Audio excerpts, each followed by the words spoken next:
Hello students, I am back for one more video of Applied English Listening. Students, in my previous video, I have given a doubt solving video of part 1. Here I am going to give some tips and strategy of Applied English, and it is mainly listening tips. Students, this is Saraswati Sisukunj Bagwala Gosher, and the subject that we have is Applied English. And students, this is video number 16, and in this video I am going to give some tips. The first one is read your question carefully. Now students, many a times I have explained this, read your questions very carefully. Now what does it mean?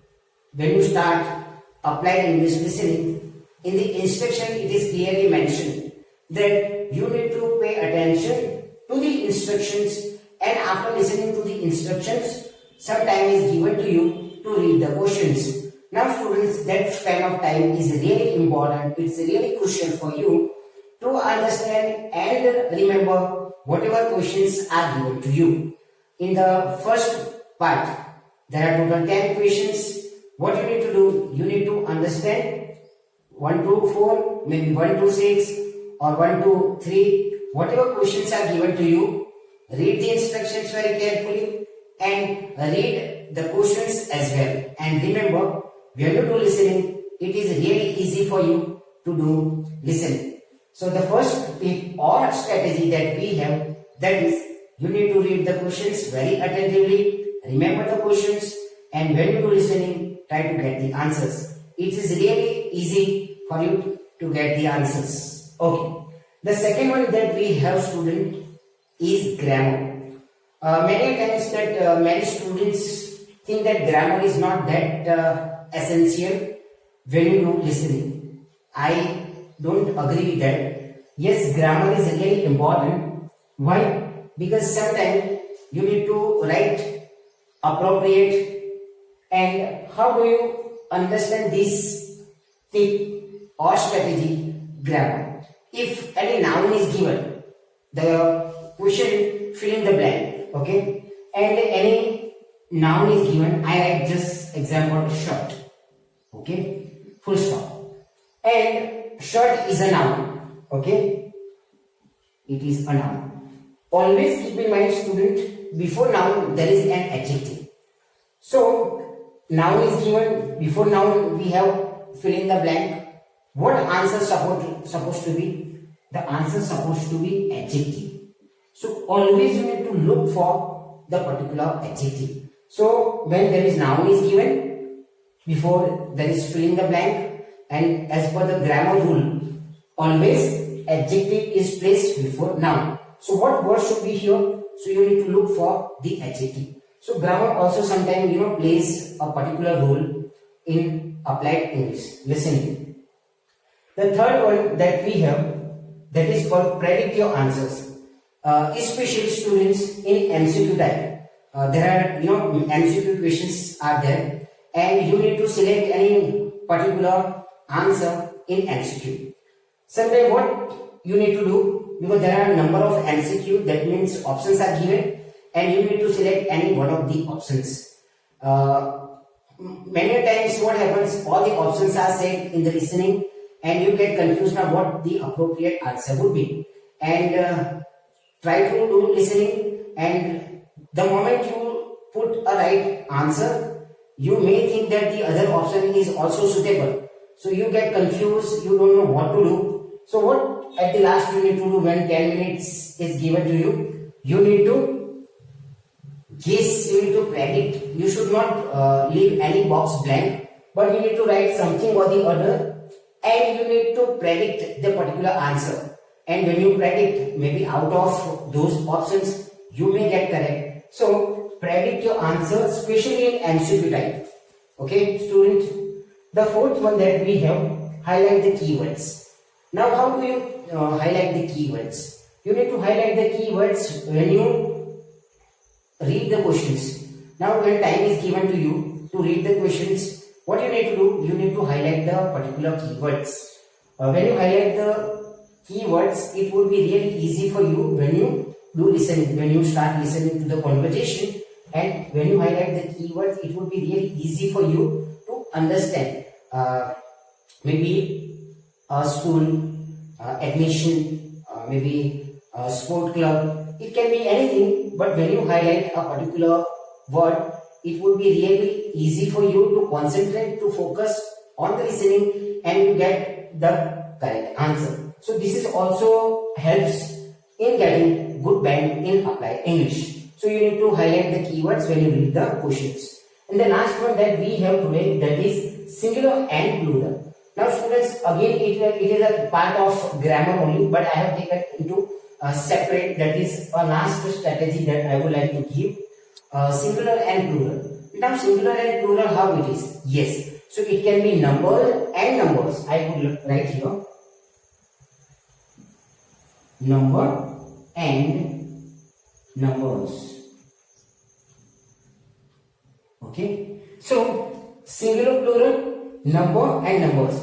Now sometimes in the instructions it is clearly given no more than one word and no more than number or numbers. So you need to pay attention, as I mentioned in the previous strategy. You need to pay attention of number and numbers. You should not get confused because it is clearly mentioned in the instructions. Now singular and plural.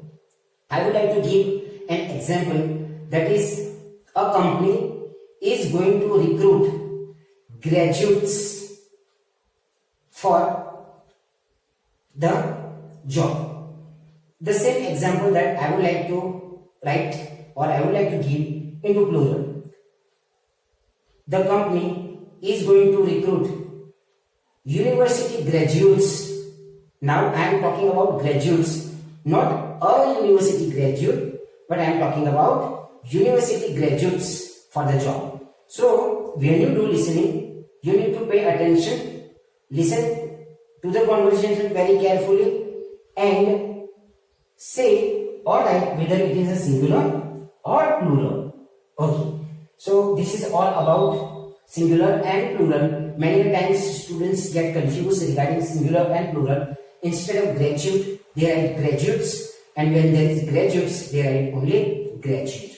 So students, sometimes grammar also plays a vital role in it, and you need to pay attention. So I have explained to you total 5 strategy or tips, that is read your questions very carefully. The second one is grammar. The third one we have, that is predict your answer when there is MCQ, that means multiple choice questions you have, and when you are confused, you don't know what to do. When you transfer your answers, at the last you need to predict and write something or the other.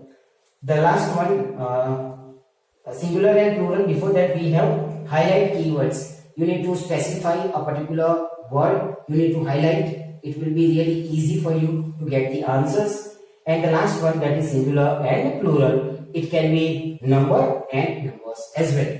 Students, I have explained total 5 strategy of applied English, and I hope you have understood. The same strategy you need to apply when you do listening of applied English, and I hope you will get good band. Students, I always give an assessment task after my video, and here I would like to give an assessment task for you, and your listening task is here.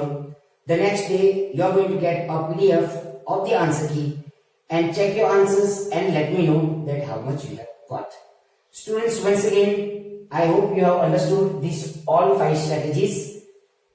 Follow these strategies and apply it in your listening. You will get good band. The test is in 4-part, Part 1, Part 2, Part 3, and Part 4. Now look at Part 1. Part 1. You will hear a conversation between a psychiatrist in the medical center of the college and a new student. First, you have some time to look at questions 1 to 4.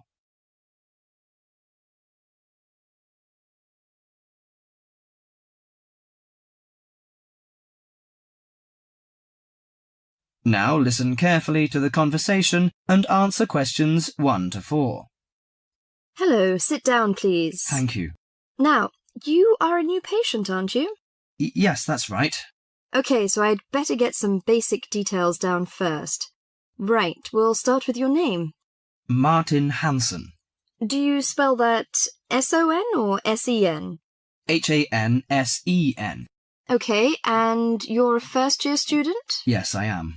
Study in... Electronics, actually. I hope you enjoy it. Thanks. And your address? 2805 Hesperian Avenue, Hayward. 2805 and Hesperian. Yes, that's Hesperian. Hayward, Hayward. And your phone number? 734-246-55. 734-26455. No, you got the 6 and the 4 the wrong way round. It's 24655. Huh? Sorry, right.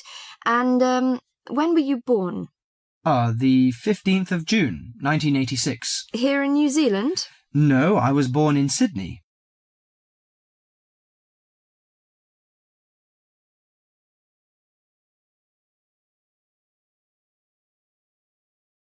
Before you hear the rest of the conversation, you have some time to look at questions 5 to 10.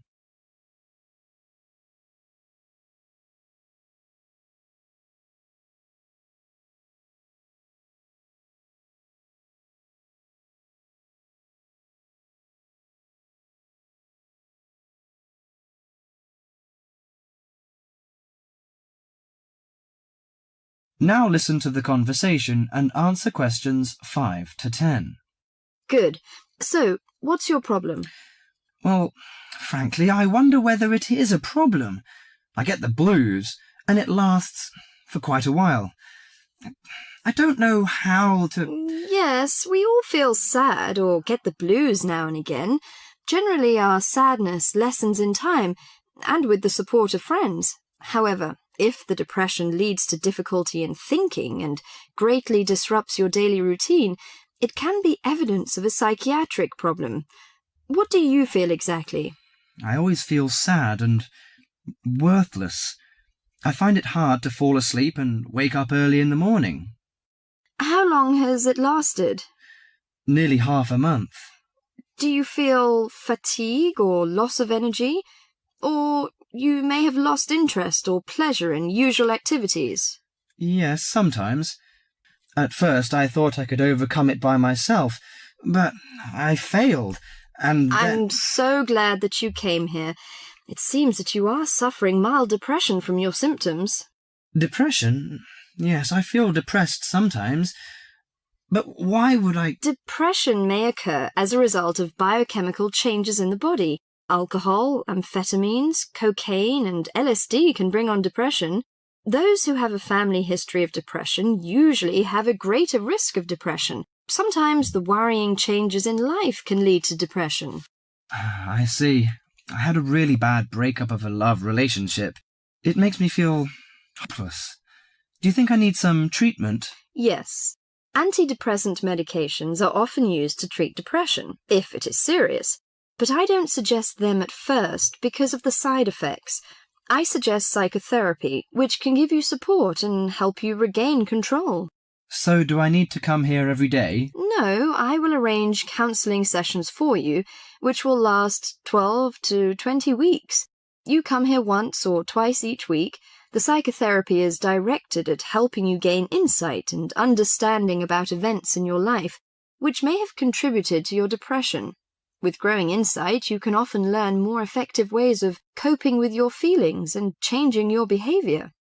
What can I do to take care of myself? Well, at first you should do some physical exercises on a regular basis, at least 3 times a week. How is your food? Do you eat well? Yes, I think so. I eat at my homestay family. Good. Find a hobby or a positive recreational activity to participate in once or twice a week. I know it's difficult for you, though. When you feel it's hard to overcome the depression, come to the counselling session. Remember, ask for help if the load is too heavy to handle. Yes, I'll try. So, when will my counselling session begin? I'm going to arrange that for you. That is the end of part 1. You now have half a minute to check your answers.